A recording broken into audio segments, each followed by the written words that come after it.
ധ്യാനപീഠചിന്തകൾ.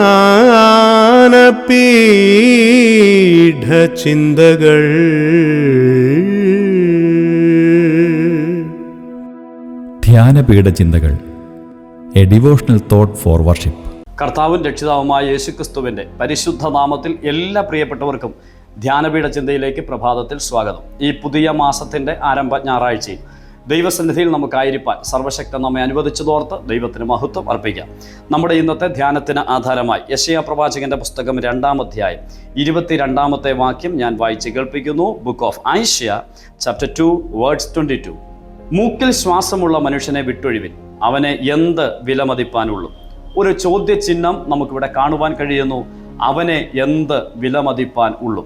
മനുഷ്യൻ്റെ നിസാര അവസ്ഥയെ വ്യക്തമാക്കുന്ന ഒരു വാക്യശകലമാണ് ഞാൻ വായിച്ച് കേൾപ്പിച്ചത്.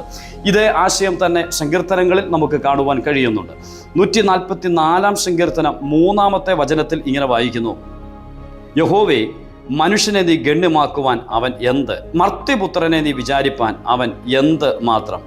മനുഷ്യനൊരു ശ്വാസത്തിന് തുല്യമത്രേ, അവൻ്റെ ആയുഷ്കാലം കടന്നുപോകുന്ന നിഴൽ പോലെ ആകുന്നു. 8-ാം സങ്കീർത്തനത്തിലേക്ക് ഒന്ന് വരട്ടെ. 8-ാം സങ്കീർത്തനത്തിൽ നാം വായിക്കുന്ന ഒരു വാക്യം ഇങ്ങനെയാണ്. 8-ാം സങ്കീർത്തനം അതിൻ്റെ 3-4 വാക്യങ്ങൾ: നിന്റെ വിരലുകളുടെ പണിയായ ആകാശത്തെയും നീ ഉണ്ടാക്കിയ ചന്ദ്രനെയും നക്ഷത്രങ്ങളെയും നോക്കുമ്പോൾ മർത്തിനെ നീ ഓർക്കേണ്ടതിന് അവൻ എന്ത്? മനുഷ്യപുത്രനെ സന്ദർശിക്കേണ്ടതിന് അവൻ എന്ത് മാത്രം? ഇവിടെ നോക്കുക, ഇവിടെ എല്ലാം മർത്യനെ ഓർക്കേണ്ടതിന് അവൻ എന്ത് എന്ന പദം നമുക്ക് കാണുവാൻ കഴിയുന്നുണ്ട്. നമ്മുടെ നിസ്സാര അവസ്ഥയെ വ്യക്തമാക്കുന്ന വാക്കുകളാണ് ഇവയെല്ലാം തന്നെ. എന്നാൽ 8-ാം സങ്കീർത്തനത്തിൽ വായിച്ചപ്പോൾ അവിടെ ഒരു കമ്പാരിസൺ നടത്തുന്നുണ്ട്. ആ കമ്പാരിസൺ എന്താണ്?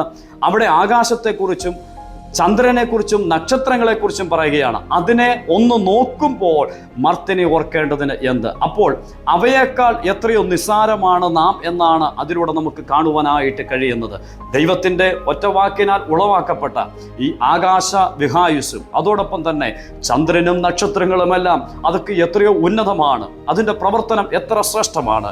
അതിനെ കമ്പയർ ചെയ്യുമ്പോൾ ഞാനും നിങ്ങളും എത്ര നിസ്സാരമാണ് എന്ന് പറയുക. എന്നാൽ ആ നിസ്സാരമെന്ന് പറഞ്ഞിരിക്കുന്നതിനെ ഓർത്ത ഒരു ദൈവത്തിൻ്റെ പ്രവൃത്തിയെ ഇവിടെ നമുക്ക് കാണുവാനായിട്ട് കഴിയുന്നുണ്ട്. നമ്മുടെ ഓരോരുത്തരുടെയും അവസ്ഥ ഞാനും നിങ്ങളും എത്ര നിസ്സാരന്മാരായിരുന്നു. മാഞ്ഞു പോകുന്ന നിഴൽ പോലെയാണ് എന്ന് നാം കാണുകയുണ്ടായി.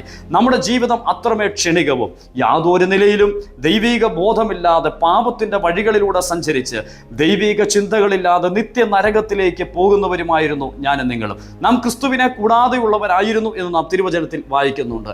അങ്ങനെ പോയിരുന്ന നമ്മുടെ ജീവിതത്തെ സ്വർഗത്തിലെ ദൈവം ഓർക്കുവാൻ ഇടയായിട്ട് തീർന്നു എന്നുള്ളത് എത്രയോ ധന്യതയേറിയ ഒരു കാര്യമാണ്. ഇന്ന് പ്രഭാതത്തിൽ യാതൊരു വിലയും മതിക്കുവാനില്ലാതിരുന്ന നമ്മെ സ്വർഗത്തിലെ ദൈവം കണ്ടു.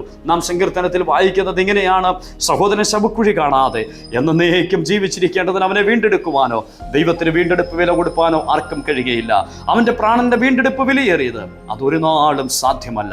മനുഷ്യനെ ഒരിക്കൽ പോലും അവനായിരിക്കുന്ന പാപത്തിന്റെ അടിമത്തത്തിൽ നിന്നും വില കൊടുത്തു വാങ്ങുവാൻ കഴിയുകയില്ല എന്നാണ് രേഖപ്പെടുത്തിയിരുന്നത്. എന്നാൽ ഇന്ന് പ്രഭാതത്തിൽ ദൈവത്തിന് സ്തോത്രം, നമ്മുടെ അവസ്ഥയെ അറിഞ്ഞ് നാം ആയിരുന്ന സാഹചര്യത്തെ മനസ്സിലാക്കി ഒരു വിലയും മതിക്കാനില്ലാതിരുന്ന നമ്മുടെ ജീവിതത്തിൽ നമുക്ക് വിലയുണ്ടെന്ന് നമ്മെ പഠിപ്പിച്ചുകൊണ്ട് ഒരു മനുഷ്യൻ സർവ്വലോകവും നേടിയാലും ആത്മാവിനെ നഷ്ടപ്പെടുത്തിയാൽ എന്ത് പ്രയോജനമെന്ന് നമ്മെ പഠിപ്പിച്ച നമ്മുടെ പ്രാണപ്രിയനായ കർത്താവ് നമ്മെ അത്രമേൽ സ്നേഹിക്കുകയും വിലമതിക്കുകയും ചെയ്തതുകൊണ്ട് മനുഷ്യനായിട്ട് മനുഷ്യരൂപം ധരിച്ച് ഈ മണ്ണിലേക്ക് ഇറങ്ങി വന്ന് നമ്മുടെ പാപത്തിൻ്റെ സകല ശിക്ഷയും തൻ്റെ ശരീരത്തിൽ ഏറ്റുകൊണ്ട് നമുക്ക് വേണ്ടി കാൽവരി ക്രൂശിൽ മരിച്ച് അടക്കപ്പെട്ട് ഉയർത്തെഴുന്നേറ്റ് വിലയില്ലാതിരുന്ന നമ്മെ വിലയുള്ളവരാക്കി തീർത്തു. ഇന്ന് പ്രഭാതത്തിൽ ദൈവത്തിന് നമുക്ക് മഹത്വം അർപ്പിക്കാം. നാം ഇന്ന് ദൈവസന്നിധിയിലേക്ക് വരുമ്പോൾ നമുക്കേറെ നന്ദിയോടെ ഓർക്കുവാൻ കഴിയുന്നത് ദൈവസന്നിധിയിൽ വരുവാൻ ഒരു യോഗ്യതയും ഇല്ലാതിരുന്ന മൂക്കിൽ ശ്വാസമുള്ള മനുഷ്യനെ വിട്ടൊഴിവിൻ, അവൻ എന്ത് വിലമതിക്കാനുള്ളൂ? അവന് യാതൊരു വിലയുമില്ല എന്നുള്ള ചിന്തയിൽ മുമ്പോട്ട് പോയിക്കൊണ്ടിരിക്കുമ്പോൾ നമ്മെ വിലയുണ്ടെന്ന് പഠിപ്പിച്ച് നമുക്ക് വിലയേറിയ രക്തം കൊണ്ട് വീണ്ടെടുപ്പ് തന്ന് നമ്മെ ദൈവസന്നിധിയിലേക്ക് കൊണ്ടുവന്ന പ്രാണപ്രിയനെ ഇന്ന് പ്രഭാതത്തിൽ സകല മഹത്വവും അർപ്പിച്ച് നമുക്ക് ആരാധിക്കാം. അവിടുത്തെ വിലയേറിയ രക്തത്താൽ നമുക്ക് ലഭിച്ച ശുദ്ധീകരണത്തിന് ദൈവസന്നിധി നമുക്ക് അതിരാർപ്പണമായ സ്തോത്രയാഗം അർപ്പിക്കാം. അവിടുത്തെ ആരാധിക്കാം. അവിടുത്തെ വിലയേറിയ നാമം മഹിമപ്പെടുമാറാകട്ടെ. ഇത്രകാലവും പോറ്റി നീ നാഥ, ഇനിയെന്നും നീ മാത്രം മതിയേ. ഇന്നലെ ഇന്നും എന്നും മാറാത്ത നാഥ, ഇനിയും നടത്തണേ നിൻ കൃപയാ. ഇത്ര കാലവും പോറ്റി നീ നാഥ, ഇനിയെന്നും നീ മാത്രം മതിയേ. ഇന്നലെ ഇന്നും എന്നും മാറാത്ത നാഥ, ഇനിയും നടത്തണേ നിൻ കൃപയാ. പിതാവേ നിന്റെ ഹിതം എന്നും നിറവേറണേ. എൻ ഹിതമൊന്നുമേ വേണ്ട നാഥ, പരിശുദ്ധൻ നീ മാത്രമേ. പിതാവേ നിന്റെ ഹിതം എന്നും നിറവേറണേ. എൻ ഹിതമൊന്നുമേ വേണ്ട നാഥ, പരിശുദ്ധൻ നീ മാത്രമേ.